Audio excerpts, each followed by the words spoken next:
नमस्कार, RBN network देख रहे हैं आप सभी दर्शकों का स्वागत है और मैं हूं आपके साथ अन्नू सिंह। अपने आसपास के क्षेत्रों से जुड़ी हर प्रकार की खबरों के लिए आप देखते रहिए RBN network. DM Subrata Kumar Sen ने एफसीआई गोदाम का किया निरीक्षण। भागलपुर के जिलाधिकारी सुब्रत कुमार सेन ने एफसीआई गोदाम में निरीक्षण करते हुए धान एवं चावल के बारे में जायजा लिया। जिलाधिकारी ने बताया कि इस बार धान अधिप्राप्ति का टारगेट 60,000 मैट्रिक टन है। पिछले बार भी 60,000 मैट्रिक टन था। मीडिया से बात करते हुए जिलाधिकारी ने कहा कि धान अधिग्रहण का जो रेशियो है वह पहले से अच्छा है। वहीं उन्होंने बाढ़ को लेकर कहा कि अपने कई प्रखंडों में बाढ़ का प्रकोप आ जाने से हम लोग थोड़ा पीछे हो जाते हैं, परंतु मिला जुलाकर धान की खेती इस बार अच्छी हुई है। वहीं जिलाधिकारी ने कहा कि इस बार हम लोगों का टारगेट उसना चावल पर विशेष था, उसे पूरा कर लिया गया है। इस बार उसना चावल की अच्छी क्वालिटी भी मिली है और आगे भी उसना चावल के उपज पर विशेष जोर दिया जाएगा। किसानों को भी जिलाधिकारी ने अपील की है कि उसना चावल की खेती पर विशेष जोर दें। सरकार उसमें जितना भी सहायता कर सकती है करेगी। इस बार जो है हम लोगों का धान अधिप्राप्ति का टारगेट 60,000 मीट्रिक टन है। पिछले बार भी जो है वो 60,000 था, जो पहले के सालों में आप देखेंगे, पिछले के वर्षों में उससे काफ़ी ज़्यादा अधिप्राप्ति हम लोगों ने पिछले साल की थी। और इस बार भी हम लोगों का लक्ष्य है कि जो टारगेट हम लोगों को दिया गया है वो हम लोग अचीव करें। इस बार फ्लड के कारण कई प्रखंडों में फसल क्षति भी हुई है, फिर भी हम लोगों का प्रयास है कि मैक्सिमम किसानों से जिन्होंने जो भी धान का उत्पादन किया है उसका पैक्स के माध्यम से प्रोक्योरमेंट करा करके और फिर सीएमआर जो चावल जो बनता है, और इस बार जैसा विभाग का निर्देश है उसना चावल ज़्यादा प्राप्त करने का हम लोग जो है वो कोशिश कर रहे हैं। 2 बड़े मिल उसना चावल के इस ज़िले में संचालित हैं, तो उनसे हम लोग कॉन्ट्रैक्ट हम लोगों ने किया है, डीएमएसएफसी के थ्रू वो हुआ है। और वहाँ से देख भी रहे होंगे आप लोग कि चावल की अच्छी क्वालिटी जो है उसना चावल की वो हम लोगों को इस बार मिली है। तो उम्मीद कर रहे हैं कि 40 से 50% इस बार उसना रहेगा, और अगले साल में और भी जो कुछ मिल भागलपुर में लगने वाले हैं तो उनसे हमारा प्रयास रहेगा कि 100% उसना चावल हम लोग प्रोक्योरमेंट के माध्यम से जो सीएमआर प्राप्त होता है वो हम लोग रिसीव कराएं और उसी को पीडीएस में डिस्ट्रीब्यूट कराएं।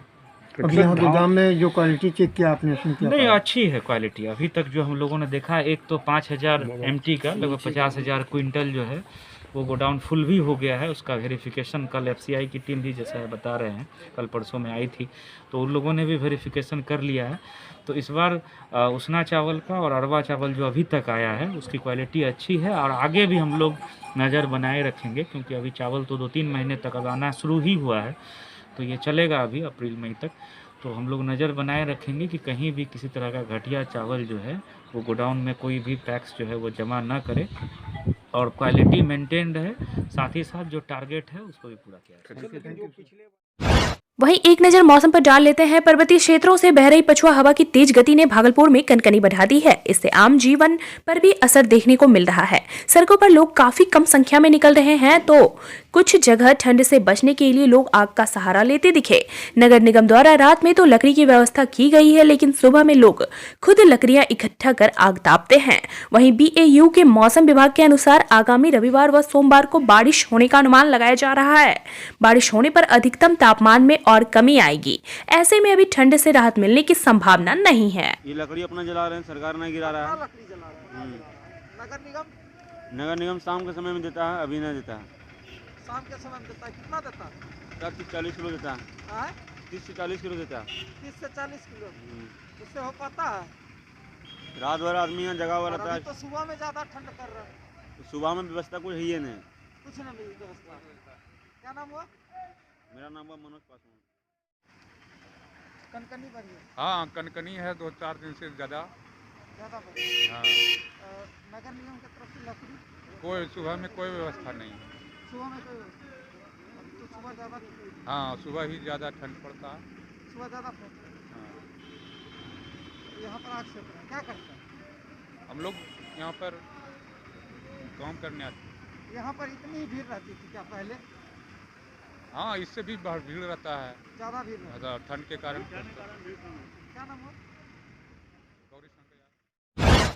नवगछिया में जाम की समस्या के निजात के लिए अनुमंडल कार्यालय में 22 जनवरी को बैठक आयोजित की जाएगी। इस संबंध में अनुमंडल पदाधिकारी यतेंद्र कुमार पाल ने जानकारी देते हुए बताया कि नवगछिया बाजार में जाम की समस्या के समाधान के लिए ऑटो टोटो के वन वे परिचालन को लेकर विचार विमर्श किया जाएगा। बैठक में भूमि सुधार उप समाहर्ता परमानंद शाह, अनुमंडल लोक शिकायत निवारण पदाधिकारी नगर परिषद के प्रबंधक, वीडियो सीओ थाना अध्यक्ष नवगछिया, जीआरपी थाना अध्यक्ष भूतपूर्व नगर पंचायत अध्यक्ष, जदयू जिला अध्यक्ष वीरेंद्र कुमार सिंह, वाणिज्य परिषद के अध्यक्ष पवन सर्राफ, प्रवीण कुमार भगत, बनबारी पंसारी, राजेंद्र यादव, ई रिक्शा संघ के अध्यक्ष बैठक में भाग लेंगे। नालंदा में जहरीली शराब पीने से कई लोगों की मौत के बाद बिहार के मुख्यमंत्री से लेकर जिला प्रशासन पूरी तरह से सख्ती बरत रही है।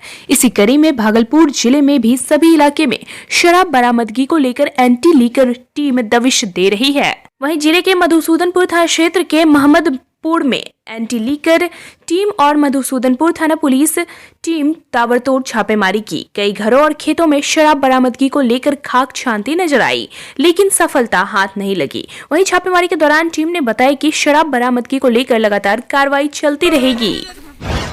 बेटी निर्दोष है साहब, उसे इंसाफ दिलाइए, आपके आने से उम्मीद जगी है। भागलपुर के बबरगंज थाना क्षेत्र के मुगलपुरा हुसैनाबाद में 19 जुलाई को हुए काजल हत्याकांड में गिरफ्तार आरोपी जेवा खान के पिता वरीय पुलिस अधीक्षक बाबूराम से गुहार लगाने पहुंचे। उन्होंने कहा कि काजल हत्याकांड में उनकी बेटी जेवा खान और दामाद इम्तियाज का नाम दे दिया गया है, जबकि दामाद उस समय जेल में था। वहीं बेटी भी निर्दोष है। वहीं उनका कहना है 6 दिसंबर को बेटी के जेल जाने के बाद दूसरे पक्ष के लोगों ने घर में ताला तोड़कर लूटपाट भी किया, लेकिन पुलिस के द्वारा अभी तक कोई कार्रवाई नहीं किए जाने को लेकर मोहम्मद मुन्ना आज वरीय पुलिस अधीक्षक से मिलकर गुहार लगाए।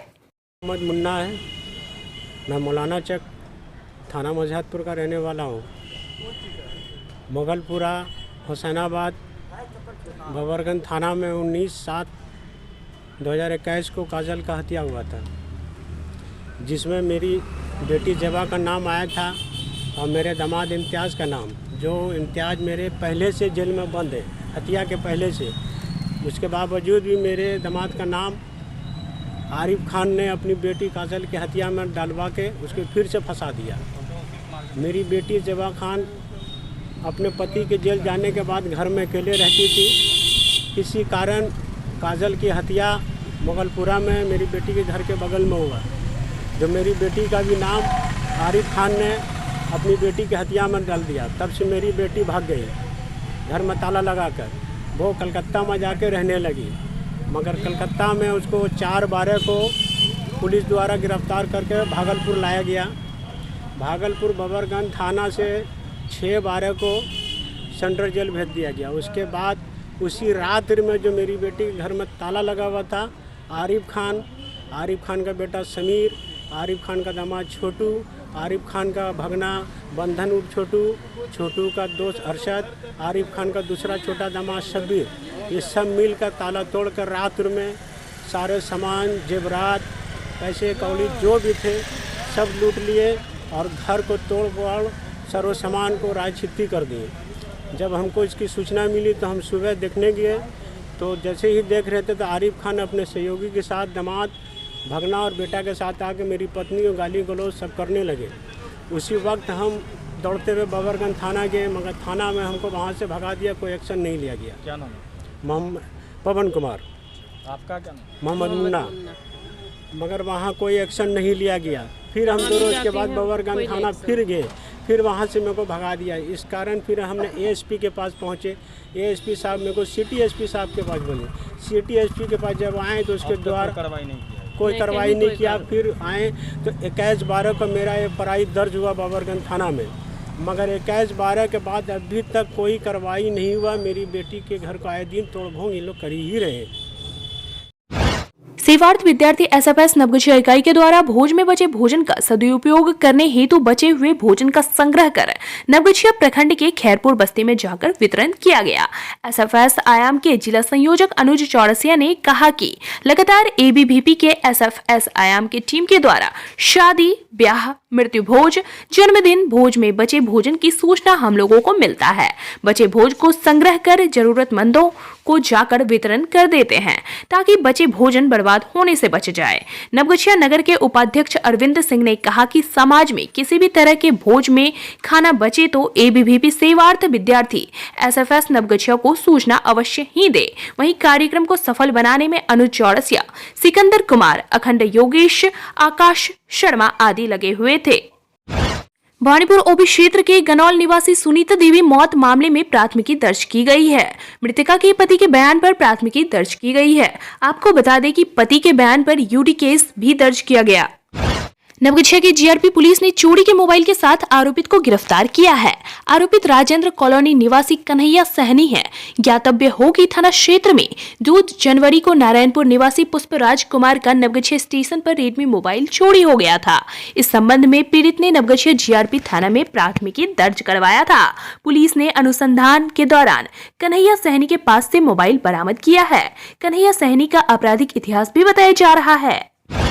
जदयू नेता व पूर्व विधायक श्याम बहादुर सिंह द्वारा भाजपा प्रदेश अध्यक्ष डॉक्टर संजय जायसवाल पर शराब बेचने के लगाए आरोपों पर बिफरते हुए भाजपा प्रदेश उपाध्यक्ष राजीव रंजन ने उन्हें आला दर्जे का दारूबाज बताया। उन्होंने कहा कि पूर्व विधायक श्याम बहादुर सिंह की भाजपा के प्रदेश अध्यक्ष तो दूर किसी सामान्य कार्यकर्ता पर भी उंगली उठाने की हैसियत नहीं है। खुद शराब के नशे में टुन्न रहते हैं और बेटी पोती की उम्र की लड़कियों के साथ नाचने के शौकीन यह नेता खुद अपनी और अपनी पार्टी के फजीहत करवाने के लिए जाने जाते हैं। दारू से इनका प्रेम इतना अधिक है कि सर्दी के मौसम के बाद इन्होंने गांधी मैदान में पियक्कर सम्मेलन करवाने का भी ऐलान किया है। डॉक्टर जायसवाल पर उनका दिया यह बयान भी नशे की हालत में दिया गया प्रतीत होता है। जदयू से हमारा आग्रह है कि इस तरह के दारूबाज नेताओं पर लगाम लगाए तथा पुलिस प्रशासन से इनकी जांच करवाए। इस बयान की निंदा भाजपा जिलाध्यक्ष विनोद मंडल ने भी किया। बुधवार की देर रात थाना क्षेत्र के कठेला गांव में कुमार बालाजी के घर में घुसकर अज्ञात चोरों ने चोरी कर ली, जिसको लेकर पीड़ित गृह स्वामी ने थाने में आवेदन दिया है, जिसमें कहा है कि गुरुवार की सुबह जगह तो मैंने देखा कि मेरे घर में रखे बक्से का ताला टूटा हुआ था। बक्सा के अंदर रखे जेवरात 21,000 रुपए नकदी सहित दरवाजे पर लगी बाइक नहीं है, जिसके बाद मुझे चोरी होने का एहसास हुआ। पुलिस मामले की जाँच में जुट गई है।